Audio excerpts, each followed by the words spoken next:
Hi Year 6, welcome to today's English lesson. So let's get straight on. We're going to have a look at today's WALT. Today we're learning to identify key features of a newspaper report. And what I'm looking for is that you understand what must be included in a newspaper report. So you'll be able to look back at your cold write and see if you'd included these things. To identify the purpose of these features and to differentiate between this and other similar genres of text. That is going to be the extension challenge today. So it's not a particularly long video, this, because a lot of it is in your pack. And I've also linked you, as I've sent this out, you'll have seen I've linked you to another video that I'd like you to watch that is all about the features of a newspaper report. But for today, what I'd like you to do is in your home learning packs, you have a copy of a newspaper report with the title with the headline Hebden Submerged Again. It will look exactly like that, apart from it will be much clearer and you'll be able to read it. That's why I included it in your packs.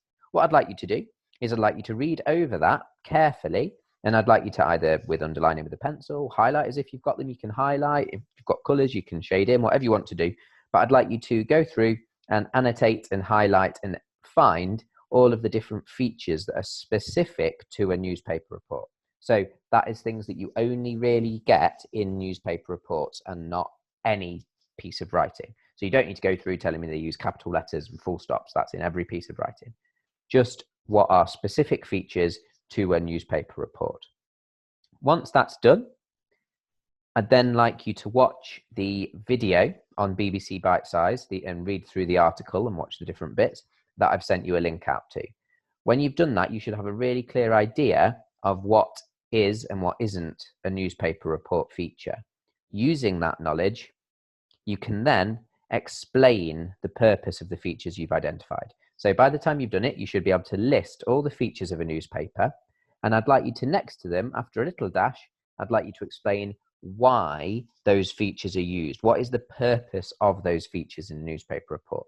Because every text that we look at will never have things done for no reason. If it's there for a reason.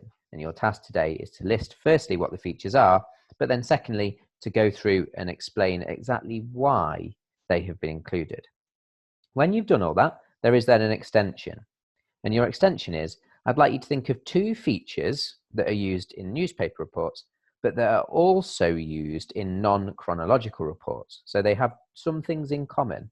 But I'd like you to explain, please, the difference in how they are used. So there are two features that you find in both newspaper reports and non-chronological reports. But then I'd like you to explain the subtle differences in how they are used. By the time you've done all of those tasks, you should have completed all parts of the WALT and the WILF, and you should have quite a clear understanding of exactly what a newspaper report should contain and why it contains it. You'll need that for tomorrow's task, so do make sure you're thinking about that carefully.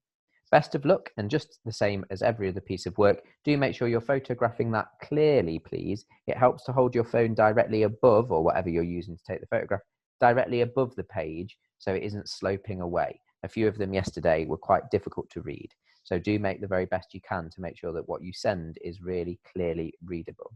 Best of luck, and I'll speak to you all again tomorrow with your next lessons. But for now, that's everything, and goodbye.